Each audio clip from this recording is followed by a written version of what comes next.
Pastor Mark Burns, an evangelical leader often referred to as Donald Trump's top pastor, is currently visiting South Africa with the goal of cleaning Trump's image at the expense of Julius Malema amid his bubbling feud with Elon Musk.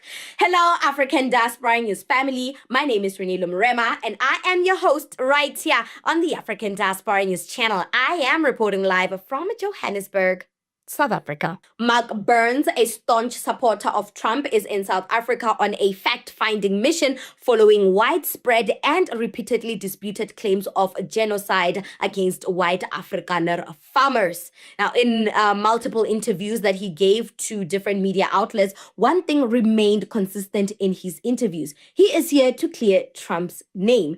Since his return to the White House, Trump has come guns blazing at South Africa, accusing them of white genocide, accusing the government of murdering white people while simultaneously forcefully taking their land away.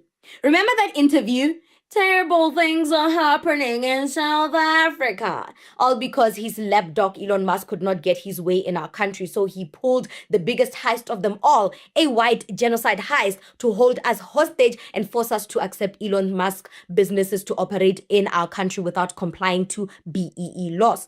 And then in a surprise turn of events, Trump and Musk are at war with each other. And in this war, people are taking sides, advocating for their chosen devils. And in this war, Pastor Mark Burns has chosen his devil. He is here in South Africa on a mission of clearing Trump's name. In all his interviews, one thing remained consistent: that Trump was misled in the white genocide claims. Trump did not know this was Elon's plan all along. The media kept bringing up evidence of a white genocide, and America did not know what the truth was.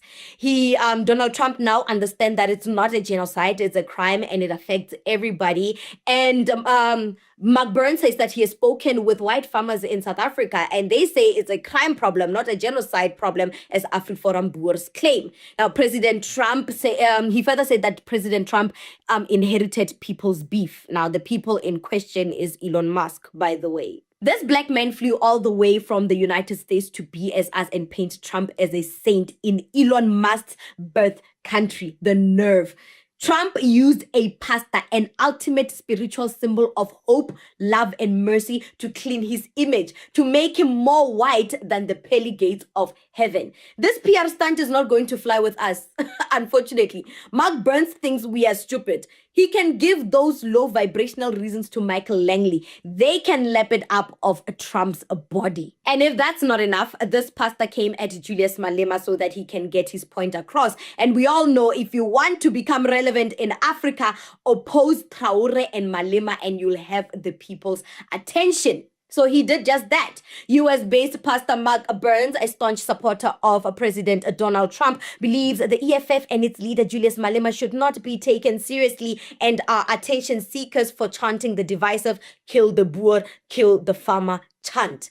In an interview in Johannesburg earlier this week, Burns suggested that the EFF is losing steam and is slowly fizzling out. He continued to say that he does not even like speaking about Malema because no one in South Africa takes him seriously. Ow.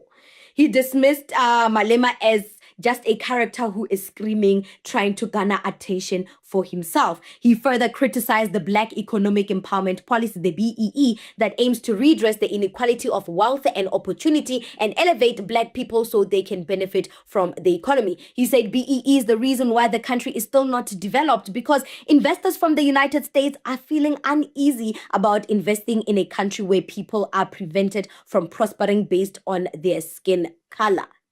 Okay, that same United States that turned away Nelson Mandela and his government when they came to the States to ask for help because Black people were suffering under the apartheid regime. That same United States is feeling uneasy.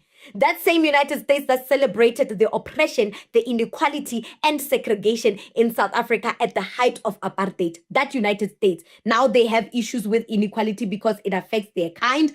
It's not even inequality per se. It's a law that gives Black people the chance to benefit from their own economy. Who is this man? Who is this clown? On a serious note, why is America so obsessed with bringing Black faces or Black traitors into Africa to try to get a rise out of us? Is white America showing us that they still have black people in captivity and they've turned them into their own puppet to carry out and spread out the puppetry messages? Are they mocking us with these black representations? First, it was Langley and then this clown. Does Trump think that, okay, maybe his white supremacy ideologies are carried by black representation, that we would miraculously turn against Malema and Traore in Africa? To say Malema is fizzling out is a reach. When your master, your owner, your keeper, your God, Donald Trump, admitted on live television that Malema is highly influential and should not be underestimated. Check out this clip. That man is going all over South Africa, and that's not a small party. That was a stadium that holds 100,000 people, and I hardly saw an empty seat. That's a lot of people. That's a lot of representation. I'm honestly tired of these house slaves coming to Africa to spew white supremacy rhetoric and deter us from forming a united Africa to stop the spread of the spirit of Pan-Africanism amongst us. Can any of you tell me what's physically wrong with these two men? They are old, bald, and no beard. What kind of nonsense is that? And I heard through the grapevines that white men during the slavery days were intimidated by black men in every form. So to ease that intimidation, the white masters had their black men slaves cut their hair and their beard so they can look boyish, less intimidating, and more inferior. So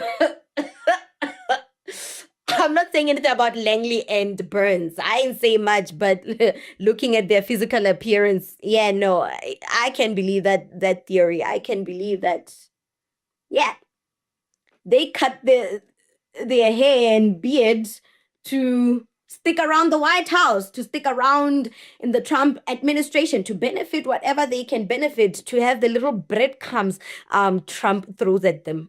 Yeah. Yeah, you know, you're wearing your uniform right, boys. You are really wearing your uniform right, boys. And Africans, we should not even worry about their opinions. Like, who is Mark Burns? I'm only knowing him now through this interview that he made because he mentioned Julius Malema. I just saw Julius Malema and I saw people saying he's losing his power, his grip, he's fizzling out. And I'm like, who is this man speaking nonsense? I gotta know who this man is. And I saw him, I'm like, a man with no hair, a man with no beard, a black man with no hair and no beard. Oh, child. Yeah, no.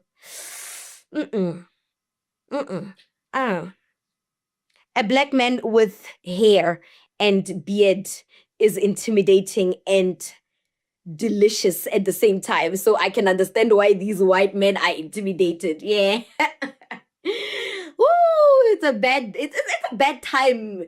It's a bad time in this lifetime to be white, to be honest. They always have to do some subtle, outrageous movement just to prove that they're superior.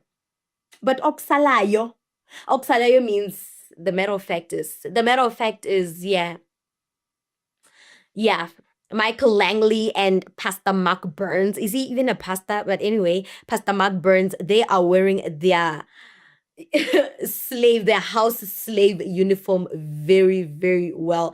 And I will advise Africans and other African leaders to keep an eye out for them. Keep them away, like keep them at arm's length. You know, look at them with that side eye. They can't be trusted. Anyone that goes against their brother, the person that you share the same skin color with, for what? For praises and cheers from white supremacists, yeah, you are a lost cause. It's a lost cause. I remember, I think it was Mozambican president, Samora Machel, that says, if a white man suddenly loves me, know that I have betrayed you. I live by that. Any black man that is truly loved by white people, I look at you with a side eye. I'm rambling at this point, but what do you think about this segment? Comment to us in the comment section below. Don't forget to like and share the broadcast. Subscribe to our YouTube channel. Hit that notification bell so you don't miss